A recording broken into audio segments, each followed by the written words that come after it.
Bonjour, la vidéo d'aujourd'hui est dédiée à la motorisation et à la propulsion d'une microfusée. Tout d'abord, voyons le fonctionnement global d'un moteur de fusée. Un moteur de fusée est composé d'une chambre de combustion dans laquelle se trouve la matière du moteur qui va brûler et dans laquelle la pression va monter. Une ouverture à l'arrière de ce moteur permet l'évacuation rapide de la pression et une éjection rapide de la matière qui brûle, ce qui a pour effet de créer une force de sens opposée à celle de l'éjection de la masse qui va propulser le moteur et par conséquent la fusée dans laquelle il se trouve. Parlons maintenant de manière plus approfondie de la structure d'un moteur de microfusée.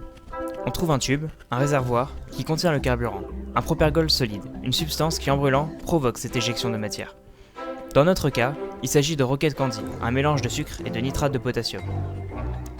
Toujours intégré dans le cylindre, on trouve une tuyère, c'est-à-dire un col convergent et un col divergent, par où sortent les gaz. Le col convergent regroupe les gaz et la pression dans un petit espace, et le col divergent leur permet de sortir de manière très rapide, ce qui me permet de maximiser la poussée avec une même quantité de carburant.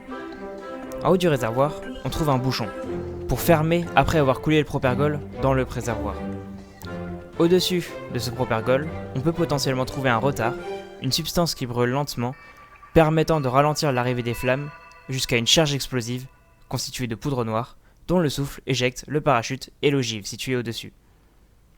Ensuite, il est important de prendre en compte que pour chaque composant, tuyère, des réservoirs, il est important de prendre en compte que tous les composants doivent avoir la solidité nécessaire pour résister à la pression.